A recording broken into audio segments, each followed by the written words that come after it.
That's where we are. Café Anyways.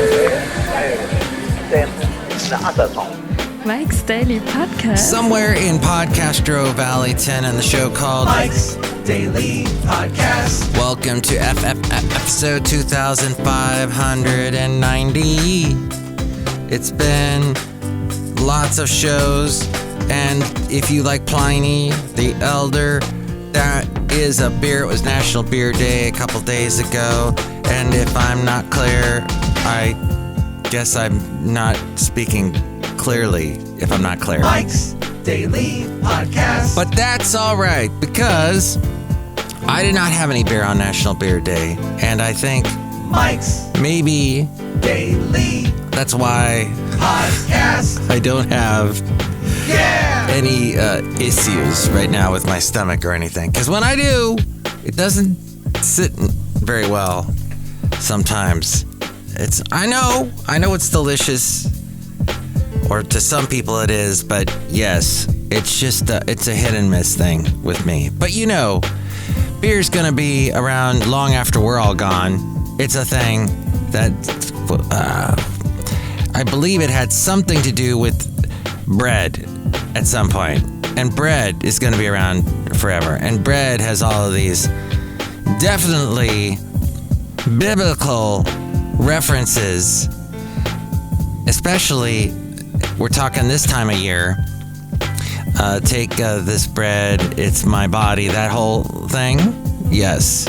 So it's very important, bread, in many cultures, in many societies. And heck, you can't make a sandwich without bread. Oh, but Mike, I use lettuce, and that's how I know. What?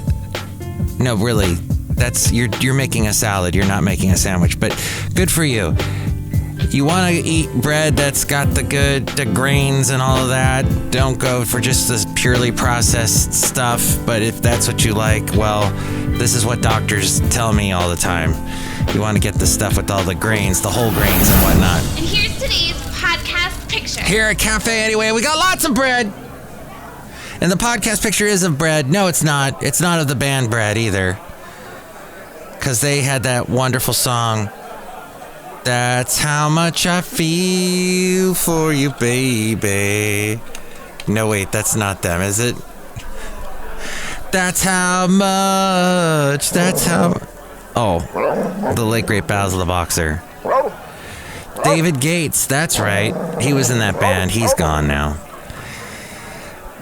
The late great David Gates. He sang in that song. He also put out a couple country albums as well. And let's see. Their top songs were the Summer Breeze, Makes You Feel Fun, The Guitar Man, Make It With You, I Would Have Everything I Own, If, Wow, Baby, I'ma Want You, Goodbye Girl, I'm not talking about moving in, I'm not somewhere to waste my time. Wait, that might not be them either. Okay, what song was I singing? It might have been Ambrosia. That's probably what it was. I always got those two bands mixed up from the 70s. That's how much. Yes, I think that's how much I feel, right. You're the biggest part of me. And you're the only woman. You're the one I always dreamed of. I known it from the start. You took my... That's the last I've seen of my heart. Thank you for indulging me here in Mike's Daily Podcast, where we sing songs. In fact, later on, we're going to have the wonderful segment called the Mike Matthews New Tunes Feud, where we're going to hear some new songs, 5 new songs, well, tiny little clips. I'm going to play as much as I can before YouTube dings me. So, that is coming up. But you might be saying, Mike, I got laid off. I'm not happy. Uh-oh. Well, layoffs are nearly 5-fold so far. Yes, 5 times as many layoffs as last year. And of course, tech companies leading the way. Did it all start off with Facebook? Then there was the Amazon gave away a bunch of got rid of a bunch of people. Not the Amazon down in South America, but the company, the Jeff Bezos guy. What's the story I've been seeing with what's going on with my voice? Zoinks! Scoobs! Jeff Bezos had a story about him today that pertained to construction of his Beverly Hills mega mansion stalled following an attempt to expand his property. Okay? And his rumored $500 million yacht has finally made its maiden voyage. Didn't they have to remove because it's 417 feet sailing yacht. I think they had to take down a bridge in order to get it out. But yes, the net worth of his mega mansion has dropped by $57 billion. And his net worth overall dropped by $57 billion last year. Yikes. Tough to be a billionaire, isn't it? So that bit of news. Also, job cuts have soared to 270,416 so far in 2023, an increase of 396% from the same period a year ago. McDonald's had to do layoffs. Disney. There's a bunch of tech companies. Bed Bath & Beyond has proposed a reverse stock split as it struggles to avoid bankruptcy. I had stock in a radio company that did that. That was annoying. Also, it was National Burrito Day last week. Did you celebrate? I used to eat burritos way too much. But burritos are really the most fascinating food ever. Next to the sandwich, of course. But yes, you can put so many wonderful things in a burrito. And it doesn't have to be just beans, refried beans, rice. It could be stuff. Let your mind go wild. You could put vegetables in there, sautéed, grilled. You know what I'm saying with the words coming out of this mouth here at Café Anyway. Everybody here is having burritos. It's a burrito fest. Ha ha ha! And there might be some beer. I mean root beer. Possibly. Is that who we're seeing a little later on? I forget. He definitely stopped by Café Anyway a little earlier this week. And lovely lady friend was here. So, car loan interest rates have soared. Imagine a monthly car payment that rivals a mortgage. No, thank you. As we go outside of Café Anyway, where we bring you Mike's Daily Podcast somewhere in Podcaster Valleyton, the last place on earth. Anyway, the average annual percentage, or APR, that's what you hear all the time. APR, something APR. Get a car now. APR is this. Well, the average annual percentage rate on a new financed vehicle in the first 3 months has climbed to 7%. It was 4.4%,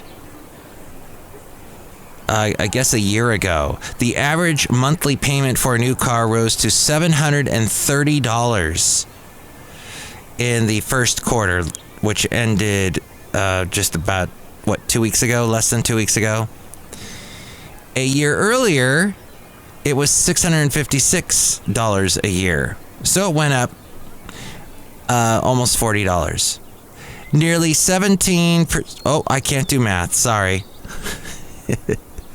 It went from $656 to $730. So yes, about $70, $80 or so, if I can round up and down whichever way I'd like. Nearly 17% of car buyers who financed a new vehicle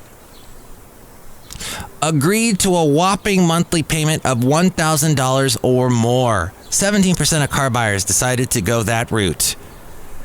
That is an all-time high. Paying $1,000. That's like alimony. The average down payment, why would you know that, Mike? The average down payment increased to almost $7,000. It was about $1,000 less a year ago.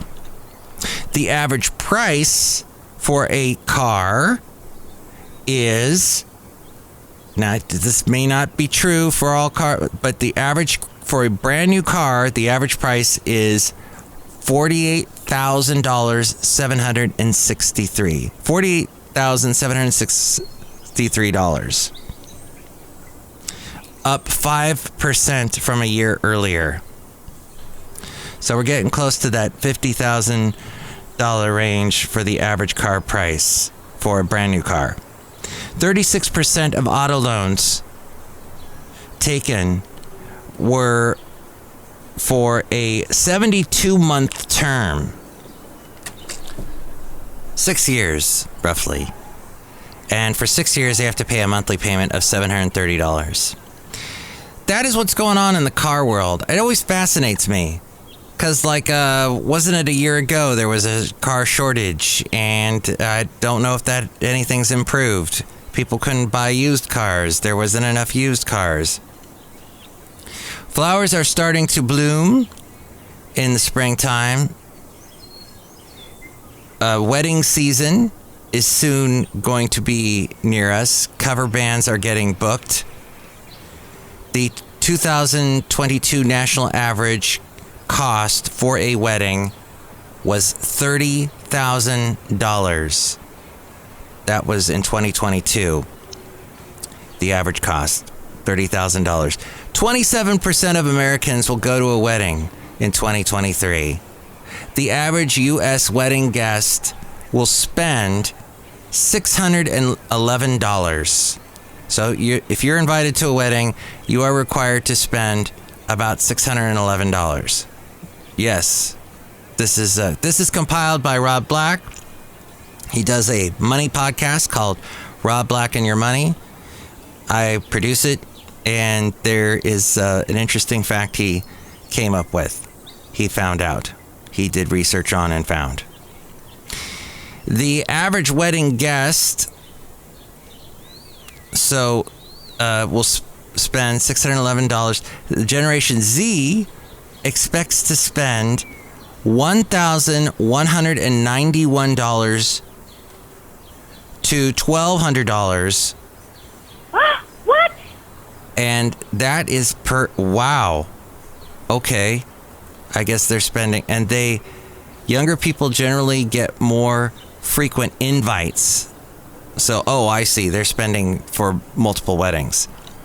The total includes the gift, getting to the event. I see. It's not all in the gift. And the accompanying clothing, hair, and makeup services.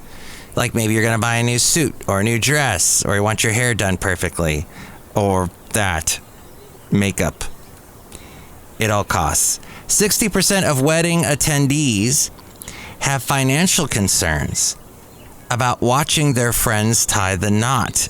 18% say they will go into credit card debt in order to be able to attend. Wow. All for love. All to be married, and people are spending that much. That makes me fascinated, because it makes me interested. It makes me a little sad, because I know a lot of marriages will end in divorce, and all that money is just being spent on a really expensive party. That will be memories that people will never forget. I still remember, there's a guy I know named Colin, and I have not talked to him in years, but I went to his wedding back when I was talking to him, and we were still keeping in touch. He invited me to his wedding. His wedding was in Washington, D.C. I flew out there. I had a fantastic time with my then wife. We made a week of it. After the wedding, she and I stayed in Washington, D.C. near the White House. Had a wonderful time. Visited the Smithsonian, a couple Smithsonians, and went into the Library of Congress. Oh, it was a wonderful trip. But it's like it was expensive. It was because I spent well over $611, the average now. So here are some things you can do. You can send your regrets gracefully. You can consider declining out-of-town ceremonies. If it's out of town, that's going to cost you a lot. Maybe it's not worth it. Really evaluate your friendship with that person, and if that destination wedding is worth going to. Good etiquette dictates that you send a gift, however. That said, budget the same amount for a gift as if you were attending, is apparently the rules behind that. Outside of Café Anyway, somewhere in Podcastro Valley, look who is here. Oh my God, these are Chely Shoehart, supervisor. Why am I not married yet? That's a very interesting question that you're asking me, Chely. I don't know. You have a interesting personal life, I'm guessing. You have all these snow globes. Mike Matthews, perhaps I'm dating the snow globe person that makes the snow globes for me, Mike Matthews. How come sometimes you have the lisp and other times you don't when you say words like snow globe? I don't know, Mike Matthews. Maybe you should stop asking questions. You're making me feel uncomfortable. I'm sorry, Chely. I'll leave it alone. Look who else is here. But I hope you find love. Hello, Mike. This is Floyd the Floorman. And this is John Deere, the engineer, Mike. Wow, all those topics were really fascinating. Thank you for sharing. Yes. This is also fascinating. My mom, my late mom, she had a good friend named Winky who used to send her funny emails. And when she passed, Winky started sending me the emails. And this one she sent today. And she didn't write this, I don't think, but she got this from somebody. Musing on how we really helicopter parent our kids these days. We really go above and beyond to make sure not a single thing hurts them, touches them, whatever, causes them any discomfort. This person writes, my mom used to cut chicken, chop eggs, and spread mayo on the same cutting board with the same knife and no bleach. Does that make you cringe to hear that? But we didn't seem to get food poisoning, this person says. Also, they say, my mom used to defrost hamburger on the counter, and I used to eat it raw sometimes. Our school sandwiches were wrapped in wax paper in a brown paper bag. They were not in ice pack coolers. But I can't remember getting E. coli. And they say, no school bus. We walked 6 blocks without mom. We walked without crossing guards, without wheelie school bags, without so much as a scratch. Weekends found us all roller skating to the corner candy store, where for 10 cents we shared the latest Archie and Veronica comic book. Nowadays, we would need adult supervision, knowledge of cell phone emergency capabilities, and a lecture about stranger danger and on using 911. But if you get offended, that's the way the cookie crumbles. Almost all of us would have rather gone swimming in the lake instead of a pristine pool. Talk about boring. No beach closures then. The term cell phone would have conjured up a phone in a jail cell. Interesting. Cell phone. Back when we were kids. Yeah. What? I don't want to use a phone in a jail cell. And a pager, well, that was the school PA system, but I don't think anybody really uses pagers anymore. They go on and on about, this and when I was old, we didn't do this and that. But anyway, those first couple ones were pretty interesting to me. This is interesting. Wow, this is interesting. There is an interesting campaign that I have heard from, let's see, I got this from the African American Tobacco Control Leadership Council. As the country marks National Minority Health Month in the month of April, health advocates are urging the U.S. Food and Drug Administration, the FDA, to take historic action to protect the health of Black Americans and other vulnerable populations by finalizing a proposed ban on menthol cigarettes and flavored cigars. For decades, the tobacco industry has targeted Black Americans, other minority groups, and kids with marketing for these deadly and addictive products. The FDA issued draft regulations to ban menthol cigarettes and flavored cigars a year ago, and it is expected to issue the final regulations later this year. The African American Tobacco Control Leadership and the Association of Black Women Physicians are using this moment to call out Big Tobacco's pervasive and racist targeting of Black and other communities and focus on the importance of reducing racial health disparities. The benefits of a ban on menthol cigarettes are enormous. According to the FDA, research indicates a menthol ban would save up to 654,000 lives within 40 years, including as many as 238 Black Americans. And a recent report by the Council on Foreign Relations found a ban would eliminate disparities in lung cancer death rates between Black Americans and other racial groups within 5 years. Lung cancer is the leading cause of cancer deaths in the Black community. Lung cancer. The science supporting a menthol ban is also clear. Here's why.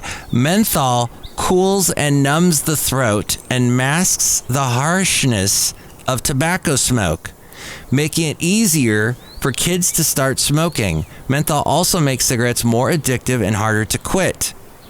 The science supporting a menthol ban is that's the science. Now, I don't know what science they're pulling from with that, but that is in this. And also, because of Big Tobacco's predatory marketing, 85% of Black smokers, 50% of Hispanic smokers, and 47% of Asian American smokers use menthol cigarettes, compared to 29% of white smokers. Wow. A whole lot more. A 2021 study found that menthol cigarettes were responsible for 10.1 million additional smokers and 378,000 premature deaths in the U.S. This was from the year 1980 to 2018. A staggering 41% of those premature deaths were among Black Americans, 157,000 in total. Largely because of menthol cigarettes, Black Americans die at a higher rate from tobacco-related diseases like cancer, heart disease, and stroke.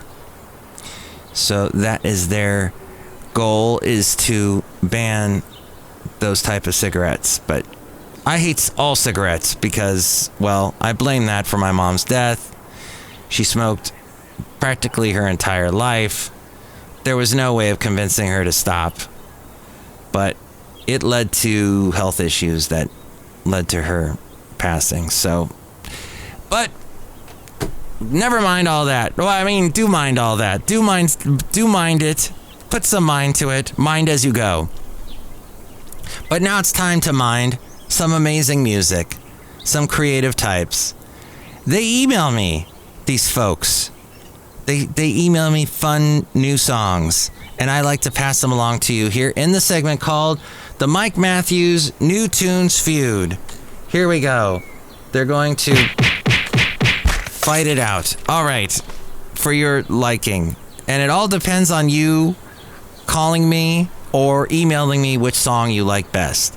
The way to call me is 510-228-4640, 510-228-4640. And if I said that entirely too fast, well, you can either press the rewind button or whatever, the arrow going backwards, rewind 10 seconds or whatever it says.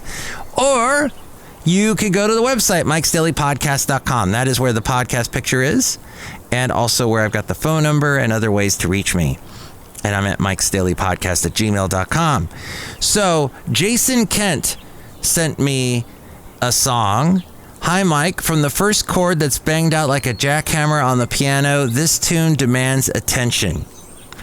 May I just say, this is not them writing, this is me talking, that I really enjoy the Professor of Rock. I don't watch all of his videos on YouTube, but he is a fun YouTuber, and usually when you say YouTuber in a sentence, it's going to eventually have something like someone died or killed themselves or got killed or some horrible thing, because YouTubers don't have it so easy, even though they make a lot of money. And if YouTube decides to deplatform them, they're in dire straits, because suddenly they've lost their income. They get fired basically by YouTube. But this particular YouTuber I like, and he was talking about how in the 80s, songs like Take On Me by a-ha were done in such a way that you don't hear today, even though you could say that the Weeknd with his song Blinded by the Light, it's called Lights, isn't it? I should know this one. Well, we'll just go with it. It has something to do with lights. Anyway, Café Anyway, that song has a long intro, and a-ha's Take On Me has a long intro, and like there are parts to the intro, it's about 30 seconds worth, where it's building and there's little nuances and little instrumentation that happens here, there, and it builds. And a lot of songs today that come out have no intro whatsoever. They don't want to build anything. It's just like, let's get to the meat. Let's get to this, to the lyrics right away. But it takes about 30 seconds until you hear the lead singer of a-ha saying the talking away part. And it builds. And that's what you can look at a lot of 80s songs that are similar. Always Something There to Remind Me by Naked Eyes. A lot of Madonna stuff. And the Papa Don't Preach just got that big string section at the beginning. And Vogue had an interesting intro. Tears for Fears. Everybody Wants to Rule the World. Dun, dun. Okay, I could go on, but let's go. I thought that was a fascinating point that he brought. He often compares music from the 80s to now, and he's an old guy like me, but he always also, apparently when he was a kid, he's younger than me. When he was a kid in the 80s, he bought a lot of cassettes, which I also find fascinating. How did that medium just go completely, it disappeared into thin air, because those dang cassettes did not last the way they said they were going to last. And they easily would get crumpled up and wrapped up and would snap and cause all kinds of problems, or start to play slow or too fast. Ugh. And CDs came along and they were gone, cassettes. But he always has a story about, I was waiting to buy Take On Me, the album by a-ha, Hunting High and Low, and I'm waiting, and I didn't have enough money, and my dad ended up paying for it for me, and he said, you can do some chores. And that was a really great moment and a precious memory I have of my late father, he said. Or he talked about one time buying Tell Me What's on Your Mind, that Information Society song, and he was trying to buy the single, and somebody bought it ahead of him and got the last one. And the guy said to him, hey, can I buy that off of you? And the kid that had just bought it said, sure, give me your money. So he gave him the money, and this kid ran off with the YouTuber's money and the cassette. So he was like without money and without the cassette, and his dad said, I'll pay for it. I'll pay for one for you, and you just do some chores for me. So it's interesting to hear these stories, and about how some parents were really cool and actually bought their kids CDs and cassettes. And my mom bought me Mike and the Mechanics' first album that had the song Can You Hear Me, and All I Need Is a Miracle, and Taken In. She bought that for me. And it was the coolest thing. It was like one of the first CDs I ever got. So I'll never forget that. But this song is called Fake Those Blues. And the writer of this, Jason Kent, says the song appeared out of thin air and was literally written and recorded in 2 days. A song about flirting with madness whilst remaining calm. It could be straight out of the 1970s. One can almost picture Harry Nilsson and John Lennon snorting lines off the console, cranking the master fader and singing along at the tops of their lungs. Yes, Harry and John, they did some crazy stuff in the studios. In fact, John had told Harry, basically, they must have been high on all kinds of stuff, and John kept pushing Harry to strain his voice to the point that Harry actually permanently damaged his voice in the studio, and his voice was never the same. I found that out in that Harry Nilsson documentary. But hopefully Jason Kent does not do that and would be smarter with his vocal cords. But here's a little bit of his song, Fake Those Blues. Okay. All right. Let's go.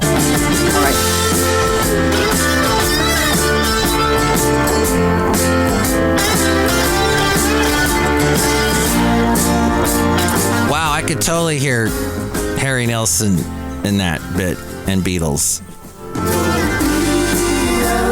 Oh, harmonies. Shoot, I gotta stop it there before I get dinged. Okay, so that is Jason Kent. Now, another singer that has emailed me is someone named Graham Johnson. The new quirky... the new Quickly EP, I wonder why they say Quickly, finds Portland, Oregon's Graham Johnson back in his home studio engrossed in 1960s. So we had 70s influence in the song before. This is 60s psychedelic soul music. Imagining some bygone era where it was all about the drum sounds and tape decay. He calls it easy listening. The songs are short and inviting, modest yet loaded with ideas. Okay, and this particular song is called, it is called Quickly. Or is that the name of the band? This is all very confusing. Okay, it is. The band is called Quickly. And this is a little bit of a song called Satellite. All of my belongings. Oh, satellite.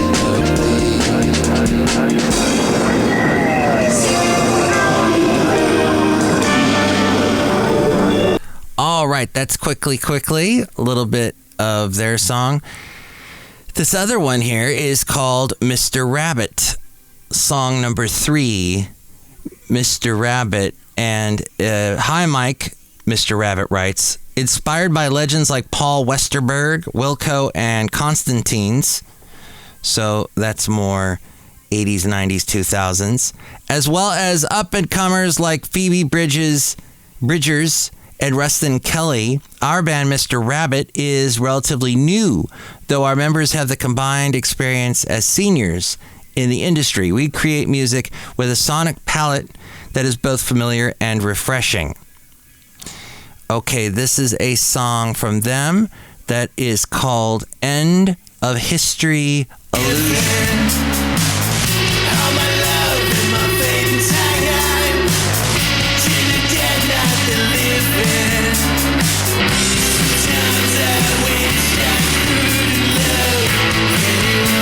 End of History Illusion, Mr. Rabbit. And now we go to, let's see, it is okay, I have 2 more for you. This one is by Mute Duo, the project of pedal steel guitarist Sam Wagster and drummer Skylar Rowe. Trust Lanes. Their third album, Migrant Flocks, April 15th. April 14th is when this comes out. Wagster shared the following track statement. This came out of an organ drum machine loop that I made to play over live in the studio version. We processed all the sequenced elements through effects and through reamping, giving them a more saturated, heavier tone. Okay. All right, well, that was not really written in a very easy way to read it. But here you go. Trust Lanes is the name of this song from Mute Duo.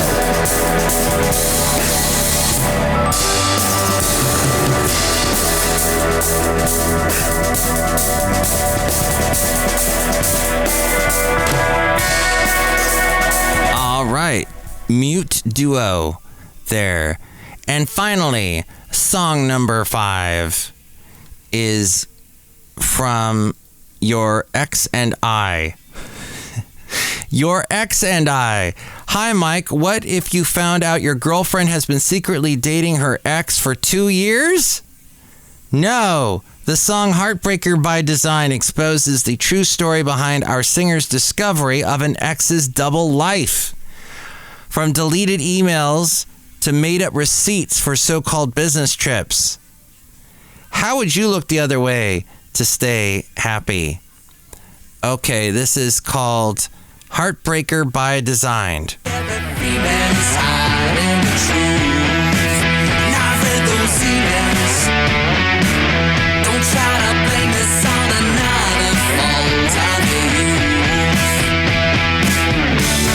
Uh-oh, there's a bad word coming up.